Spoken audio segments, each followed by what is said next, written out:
কালিদি জ্বলছে জ্বলছে জ্বলছে, তোমার জ্বলন ধরবে।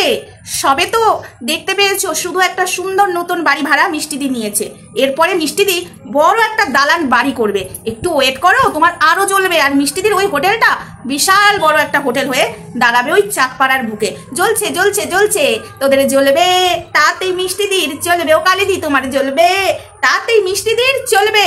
তোমার জ্বলন কোথায় কোথায় লাগছে, ওই জন্য তো মুখটা হয়ে গেছে, মুখটা হয়ে গেছে, তাই না কালিদি? আজকে একটা জিনিস তোমাদের সামনে আমি আবারও বলি, একটা জিনিস বুঝতে পারছো তো?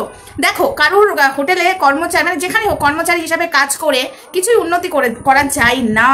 সেটা দেখো, সঠিক মাইনে যদি দেয় তাহলে উন্নতি করা যায়। সঠিক মাইনে না দিয়ে গরুর মতো খাটিয়ে 300 টাকায় কালিদিকে ভেবেছিল সারা জীবন খাটিয়ে যাবে। আমার বোন তো, আর বোন বোকার মতো নিজের দিদির হোটেলটাকে নিজের হোটেল ভেবে বাসন মাজা আবার রান্না করাও করে গেছে।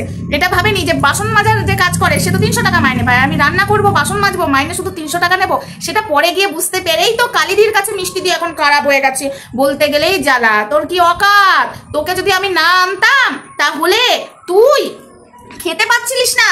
এই কথাগুলো কালিদি মিষ্টিদিকে বলেছে। এখন ভাববে সোমা কি করে জানলা? এই সোমার কাছে না সব খবর থাকে বাপু, তোমরা জানো না বাপু। তার আগে সবাইকে বলি হাই ফ্রেন্ডস, সোমা ওয়ার্ল্ডে তোমাদেরকে অনেক অনেক স্বাগত আর অনেক অনেক ভালোবাসা। চলে এসেছি আবারও একটা ভিডিও নিয়ে তোমাদের সামনে। হ্যাঁ, এই সোমা সব খবর রাখে, কারণ সোমার কাছে খবর পায়ে হেঁটে চলে আসেছে। সোমার কাছে একদম হাঁটি হাঁটি পা পা করে সব চলে আসে, কিন্তু সোমাকে যেতে হয় না হাঁটি হাঁটি পা করে খবর আনতে।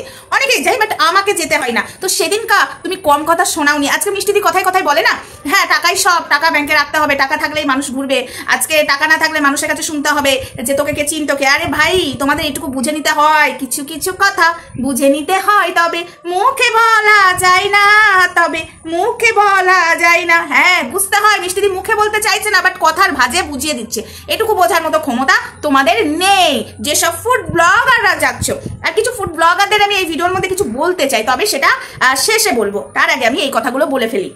সেদিন কম অপমান করনি, দেখো বলতে না চাইলেও কিন্তু আমি ভিডিওর মধ্যে একটু একটু করে বলে দিচ্ছি সেদিন হোটেলে অ্যাকচুয়ালি হয়েছিলটা কি। মিষ্টিদিকে কেন বেরিয়ে যেতে হলো, মিষ্টিদিকে কেন 2 মাস বাড়িতে বসে থাকতে হলো, কেন সেদিন কালিদি বলেছিল বেরিয়ে যা আমার হোটেল থেকে। আরে ভাই, 300 টাকায় ভেবেছিল সারা জীবন, শুরু থেকেই 300 টাকায়, সরি শুরুতে ছিল 200 টাকা, তারপরে 100 টাকা বাড়িয়ে 300 টাকা করলো। ভাবলো যে এই 300 টাকাতেই 2025-এ এসেও আমার বোনকে বাসনও মাজাবো রান্নাও করাবো। কিন্তু বোন একটু যে চালাক হবে সেটা না এই কালিদি বুঝতে পারেনি। শুধু বোন বলেছিল কিছু টাকার জন্য, তাই না? সেদিন শুনতে হয়েছিল, এমন জোরে বৃষ্টি চলে এলো ভিডিওটা করতে করতে, ওই জন্য কাটতে হলো। তো সেদিন কম কথা শুনতে হয়নি, আর সেদিন অনেক বাজে কথা বলা হয়েছিল মিষ্টিদিকে। মিষ্টিদি সেদিন মাথা নামিয়ে হোটেল থেকে চলে এসেছিল, 2 মাস বাড়িতে বসেছিল। আর সেই সময় এই কালিদি অনেককে অনেক কথা বলেছে, সেই কথাগুলো নাই বা বললাম আমি। আবার নতুন রেস্টুরেন্ট খুলে বলে আমি মিষ্টিকে মেয়ের চোখে দেখতাম, আমার বোন নয় মেয়ে, আমার বুকের দুধ খেয়ে মানুষ হয়েছে।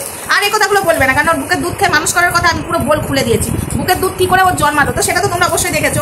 সেই নিয়ে আর আমি কথা বলতেও চাই না। জোরে জোরে বৃষ্টি নেমেছে, ঝমঝম ঝমঝম করে কিন্তু বৃষ্টি নেমেছে। পুজোর সময় বৃষ্টি, আজ হলো পঞ্চমী, কিভাবে বৃষ্টিটাতে নামছে বুঝতে পারছি না। আমরা কি আদৌ ঠাকুরের মণ্ডপে যেতে পারবো, ঠাকুর দর্শন করতে পারবো? কে জানে বাবা। রেনকোট পরে যেতে হবে না ভালো নতুন শাড়ি পরে, জানি না। সবই গোবিন্দর ইচ্ছা। ভগবান যদি চায় তো সবই সম্ভব হয়। ভগবান যদি চায় আমরা ঠাকুর দেখবো তো দেখবো, আর ভগবান যদি না চায় যে তোরা ঠাকুর দেখতে পাবি না তো দেখতে পাবো না। কিন্তু ভগবান সবাইকে দর্শন করাবে একদম। যার হাত পা পঙ্গু, যে যেতে পারে না, যে বাড়ির সামনে বসে থাকে, ঠিক মা দর্শন হয়ে যায়। দশমীর দিন যখন যাবে ঠিক দূর থেকে মাকে দেখতে পাবে। আমি জানি, আমি ভগবানের প্রতি বিশ্বাস করি, এই কারণে ভগবানের প্রতি বিশ্বাস করি। তো যাই হোক, কথা বলতে বলতে বৃষ্টির কথা বলতে বলতে অন্য মিষ্টিদির কথা বলতে বলতে বৃষ্টির কথাতে অন্য কথায় চলে এলাম। তো সেটাই হলো কথা। তো সেদিন কম কাণ্ড হয়নি। আজকে তোমরা জানো না মিষ্টি কালিদি যেভাবে টুকে টুকে কথা বলছে, যেহেতু মিষ্টিদির উন্নতি হচ্ছে, এটাই মিষ্টিদি আজ 2 মাস হোটেল খুলে একটা মানে প্লাস্টার সারা বাড়ি থেকে, একটা প্লাস্টার দেওয়া বাড়িতে, একদম ঝাঁ চকচকে বাড়িতে, টাইলস বসানো বাড়িতে চলে এলো। আর মিষ্টিদি যদি 1 বছর এই হোটেলে ভালোভাবে কাজ করে, আর মিষ্টিদি, আমি আজকে এখানে বলে গেলাম, মিষ্টিদি আজ একটা বাড়ির দালান তৈরি করবে, দালান। দরজাটা বন্ধ করতে হলো, বৃষ্টির ঝাপটা চলে আসছে একদম। মানে আমি ঠিক দুপুরের মুখেই বসে ভিডিওটা করছিলাম, আলোটা আসছিল। তো যাই হোক, দিনের বেলা ভিডিও করছি, লাইটটা আমার পেছন দিকে আছে, এদিকে বসলে নাই লাইটের ইয়েটা মুখে আসতো। তো যাই হোক, যেভাবে বসেছি সেভাবে ভিডিওটা করবো। তো সেই জায়গায় মিষ্টিদি আজকে 2 মাস কাজ করে বাড়ি ভাড়া নিয়ে নিয়েছে, সেটা তো কালিদির জ্বলন হবে। আর 1 বছর কাজ করে নিজের হোটেলে মিষ্টিদি দালান বানাবে, সেটা একদম মিলিয়ে নিও। এই সোমার কথা মিলিয়ে নিও। আর মিষ্টিদিকে অপমান করেছিল এই বাড়ি এবং টাকা নিয়ে, এবং এটাও বলেছিল সেদিন কালিদি তোর তো খাওয়া জুটছিল না। আজ আমার হোটেলে, মানে সেদিন আমার হোটেলে যদি তোকে না কাজে লাগাতাম, না নিয়ে আসতাম, তাহলে তুই রাস্তায় ভিক্ষে করতিস। এই কথাটা কালিদি তার নিজের বোনকে বলেছে, আরো অনেক কথা বলেছে, একটু একটু করে পাবলিক করবো আমি অনেক কিছু জানি, ঠিক আছে? মিষ্টিদি এমনি এমনি বলে না, টাকা এখন ব্যাংকে রাখতে হবে, টাকা পয়সা থাকলে মানুষ আমাকে পাত্তা দেবে, তাছাড়া দেবে না। আরে এই সেদিন এই কথাগুলোই হয়েছিল, আরও অনেক কাহিনী হয়েছিল, তো সবটা তো বলা সম্ভব নয় একটা ভিডিওতে। তো মিষ্টিদির ভারী দেখে আমাদের কালিদির জ্বলন হচ্ছে। ও কালিদি জ্বলন কোথায় হচ্ছে? জ্বলন জ্বলন লেগেছে লেগেছে লেগেছে আগুন, কালিদির মনে লেগেছে আগুন। বোনকে ভেবেছিল মাটিতে বসিয়ে দেবে, বোনকে ভেবেছিল বোনকে ভেবেছিল রাস্তায় বসিয়ে দিয়ে ভিক্ষে করাবে, বোনকে ভেবেছিল যে আমার কাছে আসতে হবে, বোনকে ভেবেছিল কালিদির পায়ের তলায় কালিদি আনাবে, সেটা পারলো না, সেদিন কালিদি এই কথাটাও বলেছিল, যা যা যা, আবার তো সে এখানেই আসতে হবে। কি কালিদি, কি কালিদি বলবো নাকি আর কিছু খুলবো? থাক, এটুকুই থাক না, বেশি খুললে হবে না, আবার একটা কন্টেন্ট করতে হবে। তো কালিদি দেখিয়ে দিল, দেখো তোমার বোন দেখিয়ে দিল, তোমার পায়ের তলে আর গেল না, তোমার হোটেলে আর গেল না, নিজের হোটেল খুলে ঝা চকচকা বাড়ি একটা ভাড়া নিয়ে নিল।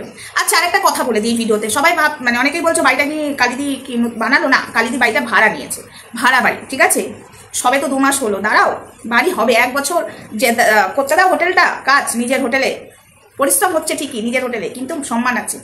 কর্মচারী হিসাবে কালিদির হোটেলে বাসন মাজার রান্না করা 300 টাকা মাইনের থেকে নিজের হোটেলে বেশি খাটনি করা ভালো, নিজের কর্মতে বেশি খাটনি করা ভালো। এবার আসি কিছু ব্লগারদের, ফুড ব্লগারদের, এই যে একটু চুলকানিটা কম করনি, এর কাছে এর মতো, তার কাছে তার মতো। কালিদ মিষ্টিদির কাছে যে কাহিনী তুলে উঠলো দিদি নাম্বার 1 নিয়ে, তারপরে কি কেন তুমি সেদিন যাওনি এটা নিয়ে তুললো, তারপরে আবার কালিদির পা চারটে চলে গেছে। এই ছেলেটার নাম আমি নিতেই পারি, অসভ্য, অতীব জঘন্য। এই ব্লগারগুলো, কিছু কিছু ব্লগার আছে অতীব জঘন্য, এর কথা ওকে, তার কথা তাকে লাগাম ভাজাম করছে এরা। তাই আমি বলবো মিষ্টিদি, তোমার কাছে যারা আসবে না, ঠিক আছে, পরিষ্কার বলে দেবে যে আমার কথা এখানে বলছো বলো, তার কথা সেখানে তাকে নিয়ে বলো, বাট এখানকার কথা সেখানে, সেখানকার কথা এখানে বলবে না, তাহলে আমার হোটেলে আসবে না, পরিষ্কার বলে দেবে। তো যাই হোক বন্ধুরা, ভিডিওটা এটুকুই থাক, নেক্সট ভিডিওতে দেখা হচ্ছে, ততক্ষণ সঙ্গে থেকো, ভালো থেকো, সুস্থ থেকো। কিভাবে যে বৃষ্টিটা এলো, মানে মনে হচ্ছে সব গুটিয়ে গাটিয়ে নিয়ে চলে যাবে, এখন আবার বৃষ্টিটা থেমে গেল। এই হলো বৃষ্টি, 5 মিনিটও হলো না বৃষ্টি। তো চলো, টাটা।